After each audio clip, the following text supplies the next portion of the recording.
Transmitir la fe, la catequesis. Numeral 4. Muy pronto se llamó catequesis al conjunto de los esfuerzos realizados en la Iglesia para hacer discípulos, para ayudar a los hombres a creer que Jesús es el Hijo de Dios, a fin de que, por la fe, tengan la vida en su nombre, y para educarlos e instruirlos en la vida y construir así el cuerpo de Cristo. Numeral 5.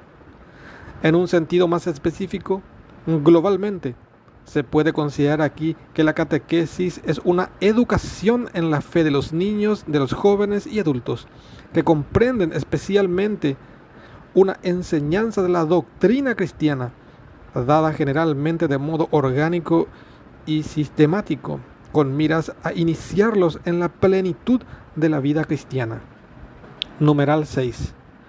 Sin confundirse con ellos, la catequesis se articula dentro de un cierto número de elementos de la misión pastoral de la Iglesia, que tiene un aspecto catequético, que preparan para la catequesis y que derivan de ella. Primer anuncio del Evangelio o predicación misionera para suscitar la fe, búsqueda de razones para creer, experiencia de vida cristiana, celebración de los sacramentos, integración en la comunidad eclesial, testimonio apostólico y misionero. Numeral 7. La catequesis está unida íntimamente a toda la vida de la Iglesia, no solo la extensión geográfica y el aumento numérico de la Iglesia, sino también y más aún su crecimiento interior. Su correspondencia con el designio de Dios dependen esencialmente de ella. Numeral 8. Los periodos de renovación de la Iglesia son también tiempos fuertes de la catequesis. Así, en la gran época de los padres de la Iglesia, vemos a santos obispos consagrar una parte importante de su ministerio a la catequesis. Es la época de San Cirilo de Jerusalén y de San Juan Crisóstomo, de San Ambrosio y de San Agustín, y de muchos otros padres cuyas obras catequéticas siguen siendo modelos. Numeral 9. El misterio de la catequesis saca energías siempre nuevas de los concilios. El Concilio de Trento constituye, a este respecto, un ejemplo digno de ser destacado. Dio a la catequesis una prioridad en sus constituciones y en sus decretos. De él nació el Catecismo Romano, que lleva también su nombre y que constituye una obra de primer orden como resumen de la doctrina cristiana. Este concilio suscitó en la Iglesia una organización notable de la catequesis. Promovió, gracias a sus santos obispos y teólogos, como San Pedro Canicio, San Carlos Borromeo, San Toribio de Mogrovejo, San Roberto Belarmino, la publicación de numerosos catecismos. Numeral 10. No es extraño, por ello, que en el dinamismo del Concilio Vaticano II, que el Papa Pablo VI consideraba como el gran catecismo de los tiempos modernos, la catequesis de la Iglesia haya atraído de nuevo la atención. El Directorio General de la Catequesis de 1971, las sesiones del Sínodo de los Obispos consagrados a la evangelización 1974 y a la catequesis 1977, las exhortaciones apostólicas correspondientes Evangelii Nuntiandi 1975 y Catechesi Tradente 1979 dan testimonio de ello. La sesión extraordinaria del Sínodo de los Obispos de 1985 pidió que sea redactado un catecismo o compendio de toda la doctrina católica, tanto sobre la fe como de la moral. El Santo Padre Juan Pablo II hizo suyo este deseo emitido por el Sínodo de los Obispos, reconociendo que responde totalmente a una verdadera necesidad de la Iglesia universal y de las iglesias particulares. El Papa dispuso todo lo necesario para que se realizara la petición de los padres sinodales. Fin y destinatarios de los catecismos. Numeral 11. Este catecismo tiene por fin presentar una exposición orgánica y sintética de los contenidos esenciales y fundamentales de la doctrina católica, tanto sobre la fe como sobre la moral, a la luz del Concilio Vaticano II y del conjunto de la tradición de la Iglesia. Sus fuentes principales son la Sagrada Escritura, los Santos Padres, la liturgia y el magisterio de la Iglesia. Está destinado a servir como un punto de referencia para los catecismos y compendios que sean compuestos en los diversos países. Numeral 12. El presente catecismo está destinado principalmente a los responsables de la catequesis, en primer lugar a los obispos, en cuanto doctores de la fe y pastores de la Iglesia. Les es ofrecido como instrumento en la realización de su tarea de enseñar al pueblo de Dios. A través de los obispos se dirige a los redactores de catecismos, a los sacerdotes y a los catequistas. Será también de útil lectura para todos los demás fieles cristianos. La estructura del Catecismo de la Iglesia Católica. Numeral 13. El plan de este catecismo se inspira en la gran tradición de los catecismos, los cuales articulan la catequesis en torno a 4 pilares: la profesión de la fe bautismal, el símbolo, los sacramentos de la fe, la vida de la fe, los mandamientos, la oración del creyente, el Padre Nuestro. Primera parte, la profesión de la fe. Numeral 14. Los que por la fe y el bautismo pertenecen a Cristo deben confesar su fe bautismal delante de los hombres. Confrontar con Mateo 10, verso 32 y Romanos 10, verso 9. Para esto, el catecismo expone en primer lugar en qué consiste la revelación por la que Dios se dirige y se da al hombre, y la fe, por la cual el hombre responde a Dios. Primera sección. El símbolo de la fe resume los dones que Dios hace al hombre como autor de todo bien, como redentor, como santificador, y los articula en torno a los 3 capítulos de nuestro bautismo: la fe en un solo Dios, el Padre Todopoderoso, Creador, y Jesucristo su Hijo, nuestro Señor y Salvador, y el Espíritu Santo en la Santa Iglesia. Segunda sección.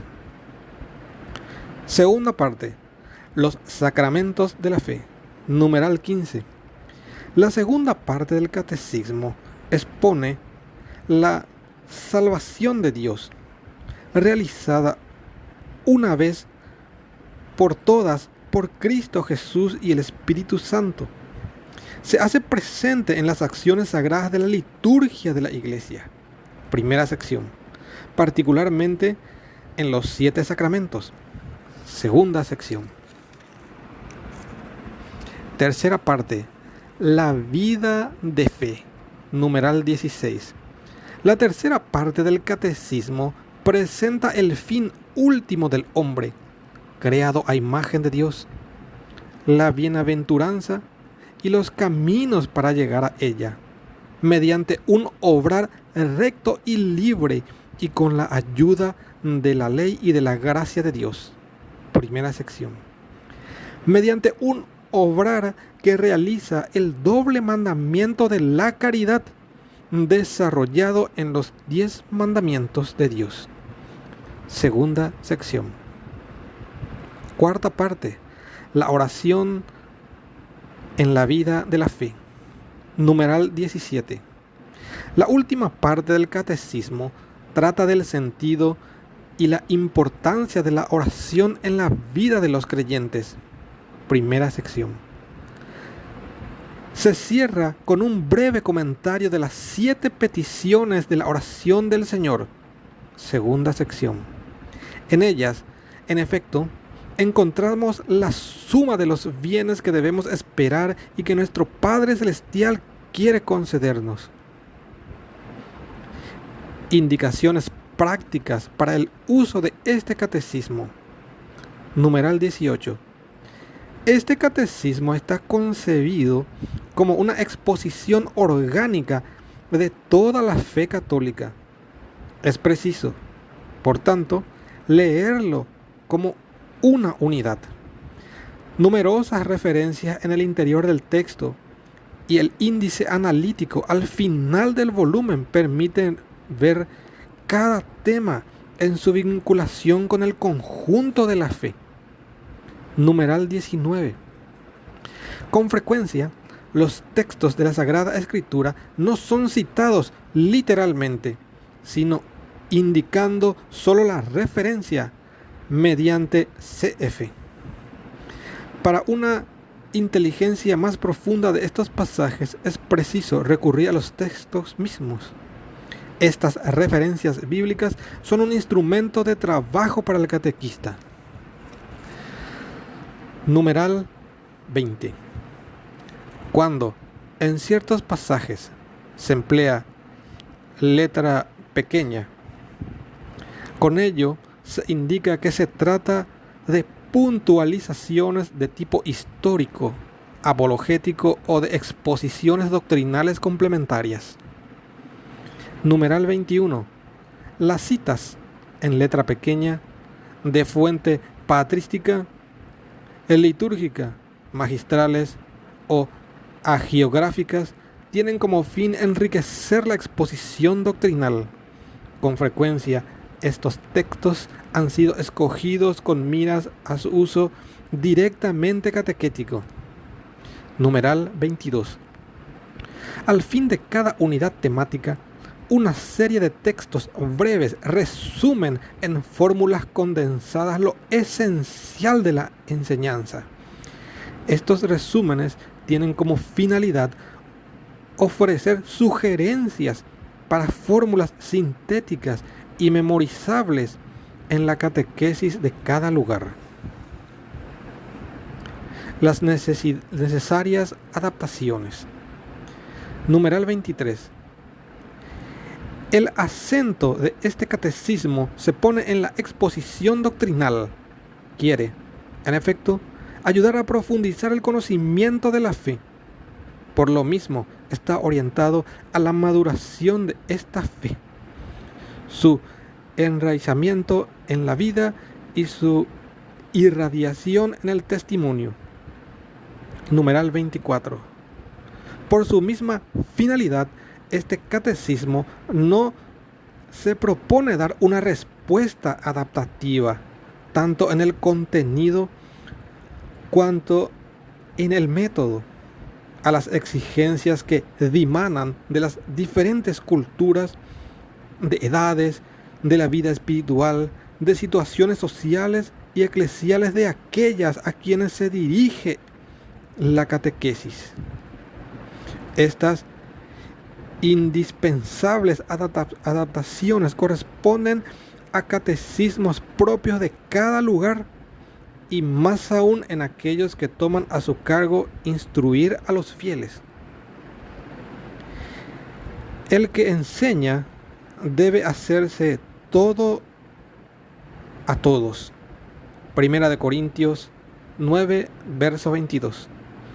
Para ganarlos a todos para Cristo, sobre todo que no se imagine que le ha sido confiada una sola clase de almas y que por consiguiente le es lícito enseñar y formar igualmente a todos los fieles en la verdad, en la verdadera piedad, con un único método y siempre el mismo, que sepa bien que unos son en Jesucristo como niños recién nacidos, otros como adolescentes, otros finalmente como poseedores ya de todas sus fuerzas.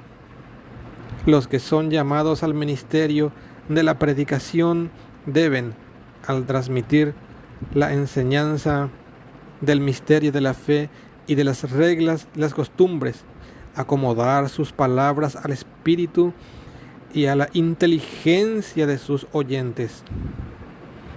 Numeral 25. Por encima de todo, la caridad. Para concluir esta presentación es oportuno recordar el principio pastoral que enuncia el Catecismo Romano. Toda la finalidad de la doctrina y de la enseñanza debe ser puesta en el amor que no acaba, porque se puede muy bien exponer lo que es preciso creer, esperar o hacer, pero sobre todo se debe siempre hacer aparecer el amor de nuestro Señor, a fin de que cada uno comprenda que todo acto de virtud perfectamente cristiano no tiene otro origen que el amor, sino otro término que el amor. Primera parte, la profesión de la fe. Primera sección. Creo, creemos. Numeral 26.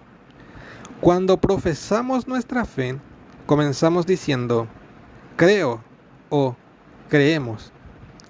Antes de exponer la fe de la Iglesia tal como es confesada en el credo, celebrada en la liturgia, vivida en la práctica de los mandamientos y en la oración, nos preguntamos ¿qué significa creer?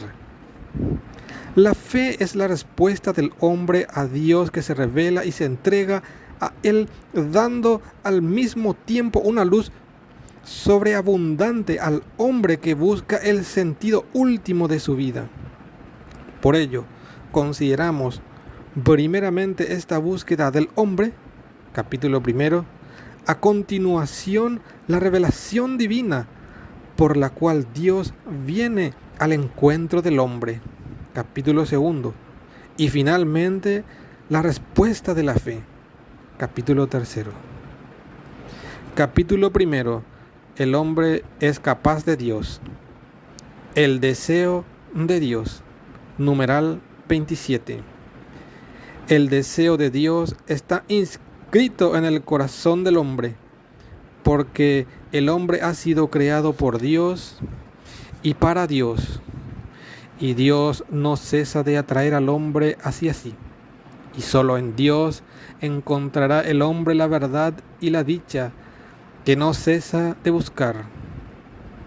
La razón más alta de la dignidad humana consiste en la vocación del hombre a la comunión con Dios. El hombre es invitado al diálogo con Dios desde su nacimiento, pues no existe sino porque, creado por Dios por amor, es conservado siempre por amor y no vive plenamente según la verdad, si no reconoce libremente aquel amor y se entrega a su Creador. Numeral 28.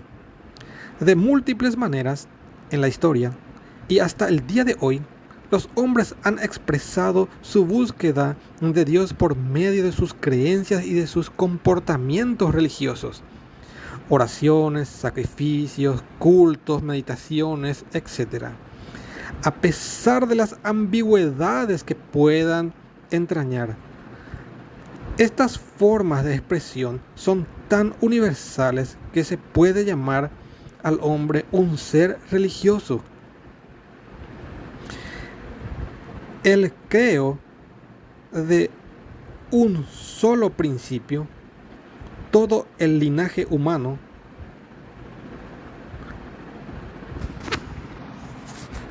para que habitase sobre la faz de la tierra, y determinó con exactitud el tiempo y los límites del lugar donde habían de habitar, con el fin de que buscasen a Dios, para ver si a tientas le buscaban y le hallaban, por más que se encuentra lejos de cada uno de nosotros, pues en Él vivimos, nos movemos y existimos.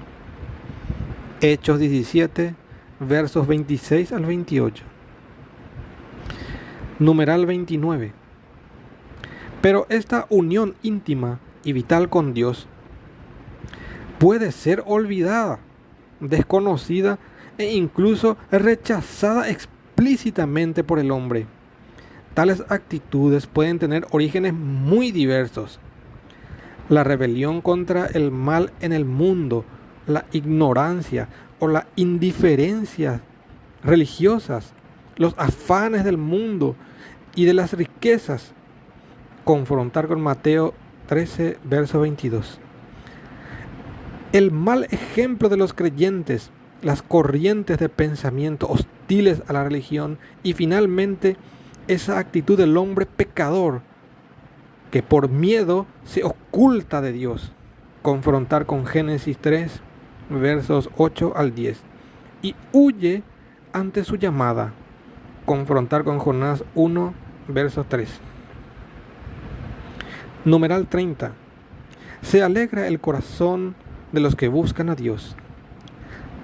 Salmo 105, verso 3. Si el hombre puede olvidar o rechazar a Dios, Dios no cesa de llamar a todo hombre a buscarle para que viva y encuentre la dicha.